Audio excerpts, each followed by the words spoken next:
Hello everyone and welcome on The Papier de Rêve channel. I'm Ursula and today I will be painting with you some Forsythia flowers. In this painting I'm trying for the first time a new technique for me and I'm really excited to show it to you because it's a really fun technique and it's working beautifully. So I'm starting this painting by putting some colors on my paper. I will fill it entirely with tones of yellow. I'm using here Aussie red gold and nickel azo yellow. And I will make a big wash on my paper, filling entirely the sheet with yellow. And I'm trying also to add some texture to it so that the yellow isn't uniform in all the sheet. Some area will be a bit darker and some a bit lighter. And I just want to have some interest in this first layer. And as you can see, I'm not working any shape in this background. I'm just working the color and that's all. The shape will come a bit later with white gouache at first and you will see it really soon. And in order to have a little bit more interest in my painting, I will absorb some part of the yellow with a paper towel so that there is a lot of texture in this layer. And I will let it dry completely before starting the second layer. So for my second layer, I'm using the Opaque white from Schmincke, which is quite similar to gouache, but in more liquid form. So it's a little bit easier to manipulate with watercolor. And I'm painting shapes of flowers with this white. And this white will act as a masking fluid. I will use it I will use a masking fluid. I think you know that masking fluids are latex based and it's a little bit difficult to use because it's hard on the brushes. It's not working really nicely and with an expressive style it's a little bit too hard in some parts, so I do not like at all masking fluid. But using white gouache as masking fluid can be a little bit more expressive and a little bit more fluid also because I have the ability to use my brushes as I'm working with them in watercolor. I just have to be careful and make a very thick coat of white gouache and that's it. And once I'm really happy with my shapes on the paper with the gouache, I will let it dry thoroughly.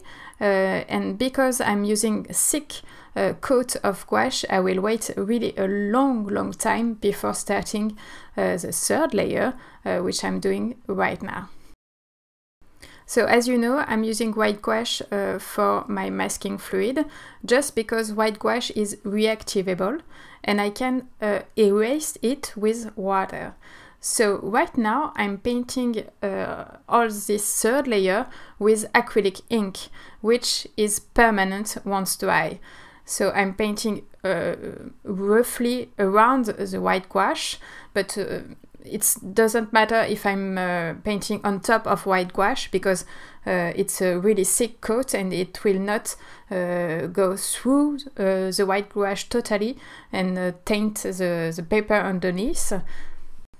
But I'm trying to paint this acrylic ink like I'm painting with watercolor, with a lot of fluidity, lots of water as you see with my water bottle.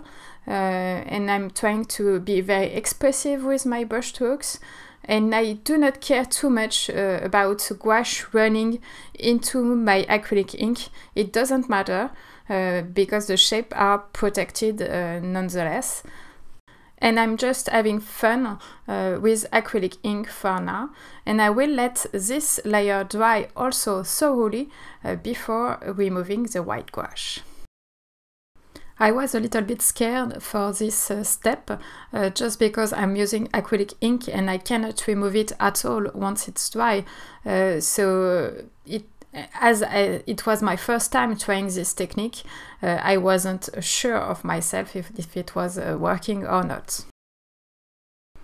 I've learned this technique with a video of Angela Pear, who's making a lot of watercolor video on YouTube also, but in English if you are interested. And she learned this technique from another watercolor artist, which is John Lovett, and I will put the link to both of them in the description just below if you are interested to see a little bit more about this technique.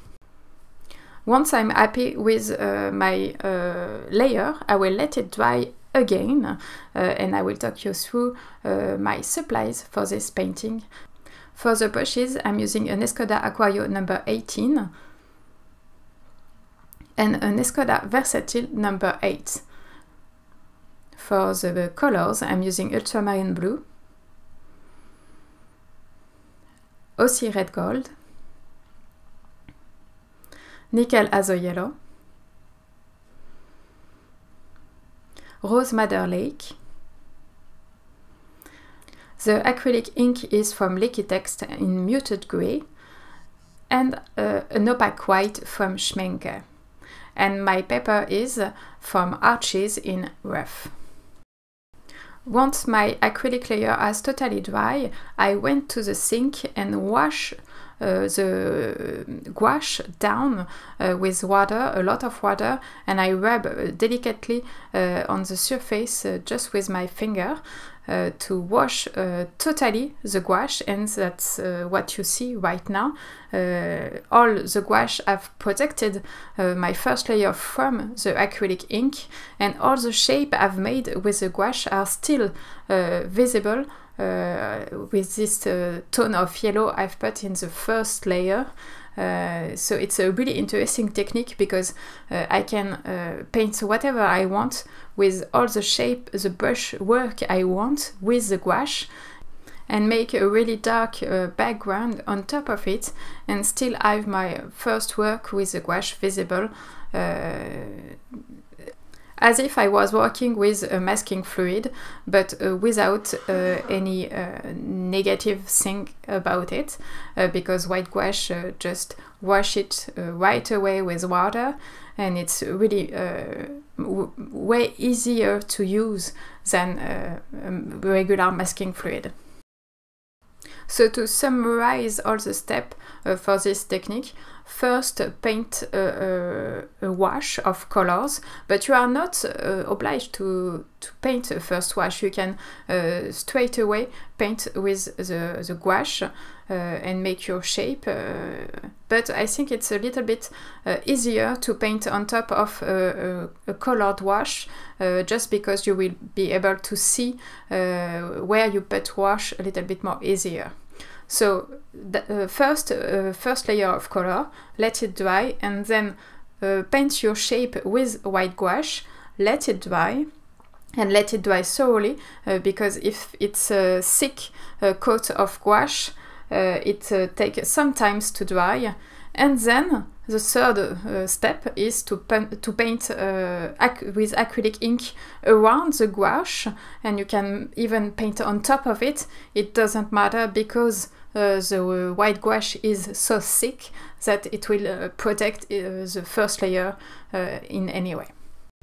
And the fourth step is to wash the gouache down in the sink, so that all your shape are appearing from your paper, and it's a really fun step, just because you can see all your work coming together. And then you can add some details, as I'm doing in this last layer, by adding some darker area and adding a lot of color into my flower of Forsythia. I'm really happy with this painting. I think this technique is really great for my style of paint. It let me be very expressive in my way when I paint flowers, so I like it really a lot, and I will use it again for sure. And this video is now ending. Thanks for watching, and I hope you like it.